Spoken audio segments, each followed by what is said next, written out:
আমি এখন মহাস্থানগড়ে আছি অ্যান্ড আগের ভিডিওতে আমি ট্রাই করছিলাম মহাস্থানগড়ে যেটা মূল বিহার সেখানটা ভালো করে সুন্দর করে আপনারা দেখানোর। তো আগের ভিডিওতে আমি মহাস্থানগড় জাদুঘর এবং আশেপাশে যে বিহারগুলো আছে সেগুলোভাবে দেখাতে পারিনি। তো আজকের ভিডিওতে আমি আসলাম মহাস্থানগড় জাদুঘর এবং অন্যান্য যেই গোবিন্দভূমিটা আর নেয়ার যে প্লেসগুলো আছে সেগুলো সুন্দর করে দেখানোর জন্য।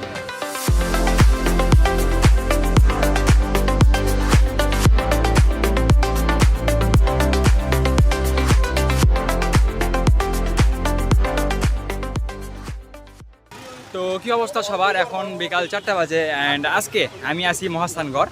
একটু আগে আমি শিলাদেবীর ঘাটে ভিডিও করলাম, তো এখন আমি যাচ্ছি মহাস্থানগড়ের জাদুঘরে ভিডিও করার জন্য। তো আমি আশা করছি না যে আমাকে জাদুঘরের ভিডিও করতে দেবে, কারণ ওখানে একটা সিকিউরিটি আছে। এবার হচ্ছে মহাস্থানগড়, যদি পিছনে খেয়াল করেন।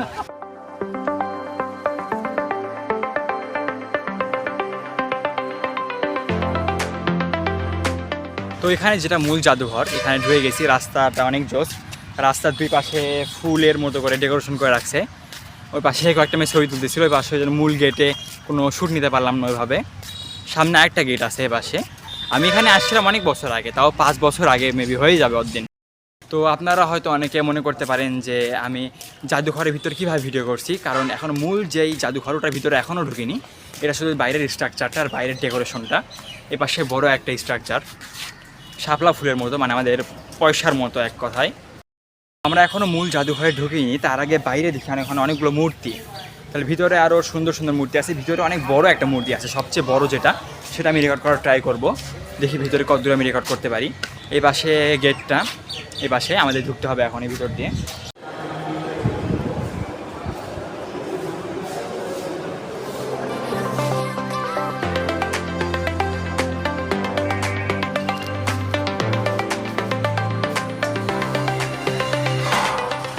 তো গাইছে পাশে আমরা কিন্তু যে মহাস্থানগড় মিউজিয়াম ছিল ওখানে ঢুকলাম ভিতরের মূর্তি এবং স্ট্রাকচারগুলো আসলে অ্যামেজিং।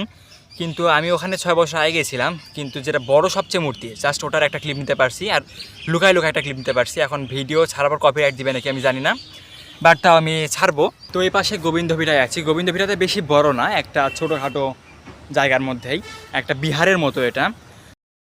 তো এখানে যদি খেয়াল করে দেখেন, এখানে পিছনে দেয়ালগুলো দেখবেন অনেক সুন্দর আগের আমলের কারুকাজ করা, যেগুলো মোটামুটি কালের পরিক্রমায় নষ্ট হয়ে গেছে পুরোপুরি। তো এখানে আমি আর বেশি সময় দিব না। এখন এখানে প্রায় মিউজিয়াম আর গোবিন্দভিটায় প্রায় 2 ঘন্টা থেকে আসি। জাস্ট এটাতে ভিডিও করতে দেয় না, গোবিন্দভিটাতে ভিডিও করতে দেয় না। এই পাশে লুকায় একটা জায়গায় বসে ভিডিও করতেছি।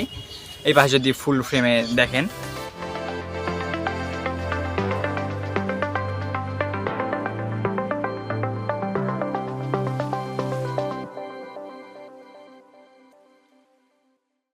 তো গাইস আজকে মহাস্থানগড় জাদুঘর অ্যান্ড এপাশে গোবিন্দভিটা এবং আশের নেয়ার যে জায়গাগুলো আছে সেগুলো দেখালাম। তো আজকের ভিডিও এখানে থাকতেছে।